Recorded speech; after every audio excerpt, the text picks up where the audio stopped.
Hello दोस्तों, आज की इस वीडियो में मैं आपको अडोल्फ हिटलर की लाइफ स्टोरी के बारे में बताऊंगा। आप देख रहे हैं सरप्राइजिंग फैक्ट्स, तो चलें शुरू करते हैं।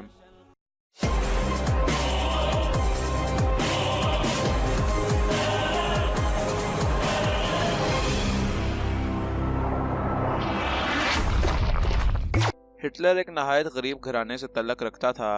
वो 20 अप्रैल 1889 को ऑस्ट्रिया में पैदा हुआ और उसने वियना, जो कि ऑस्ट्रिया का दारुल हुकूमत है, उसके एक कॉलेज में फाइन ऑफ आर्ट्स में दाखिले के लिए दरख्वास्त की, लेकिन कॉलेज के मायार पर पूरा ना उतरने की वजह से दाखिला ना मिल सका।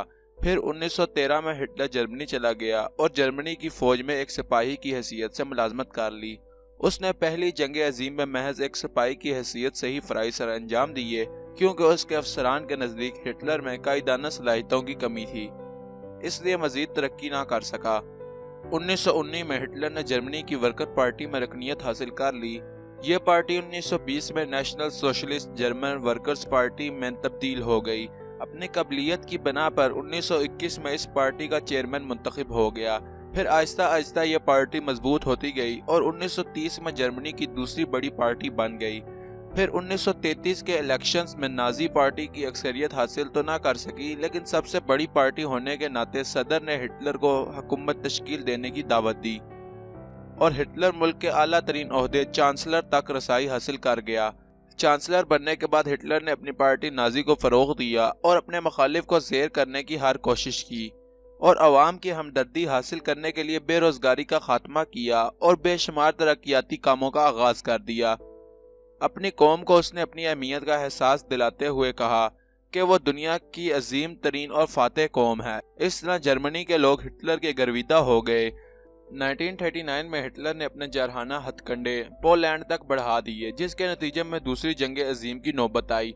अगर तारीख की वर्क गिरदानी की जाए तो मालूम होता है कि हिटलर को कई खित्तों में मनफी नज़रों से देखा जाता था, लेकिन बाज़ दुनिया के तारीख दान इसे एक शातिर, काबिल और ज़हीन इंसान गिनवाते हैं। इसकी शख्सियत को करिश्माई शख्सियत भी कहा जा सकता है, क्योंकि वो लाखों के मजमे के सामने नहायत पुर असर तकरीर करने का माहिर था। अल्फाज हिटलर के लिए खिलौना साबित होते थे और अंदाज़ो बयां इतना दिलचस्प और सहर अंगेज होता था कि तमाम लोग महसूर होकर रह जाते थे। हिटलर की मकबूलियत की बुनियाद इसकी पार्टी का मंशूर और इसके नज़रियात थे, और फिर आगे जाके इन्हीं नज़रियात की बुनियाद पर जर्मनी के दो टुकड़े हुए और फिर हिटलर का दुनिया की बदतरीन शख्सियतों में शुमार हुआ। आज भी जिस तरह मुसलमानों में यजीद का नाम एक लानत और गाली समझा जाता है, मगरबी अक़वाम में हिटलर को भी इसी तरह शदीद नफरत की निगाह से देखा जाता है।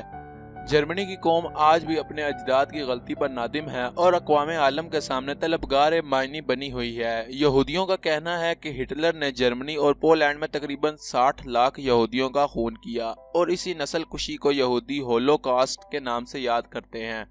दूसरी जंग अजीम के आखिर में 30 अप्रैल 1945 को हिटलर ने बर्लिन में अपनी जान बचाने के लिए ज़ेरे ज़मीन पनाह ली और नई नवेली दुल्हन इवान ब्राउन को शरीके हयात बनाया, लेकिन चंद नामालूम वजूहात की बिना पर उसने अपनी बीवी के साथ 30 अप्रैल 1945 को ही खुदकुशी कर ली। तो दोस्तों, मैं उम्मीद करता हूं कि आपको यह बायोग्राफी पसंद आई होगी। अगर आप इस तरह की मज़ीद वीडियोस देखना चाहते हैं तो आप हमारे चैनल को ज़रूर सब्सक्राइब करें। Thanks for watching.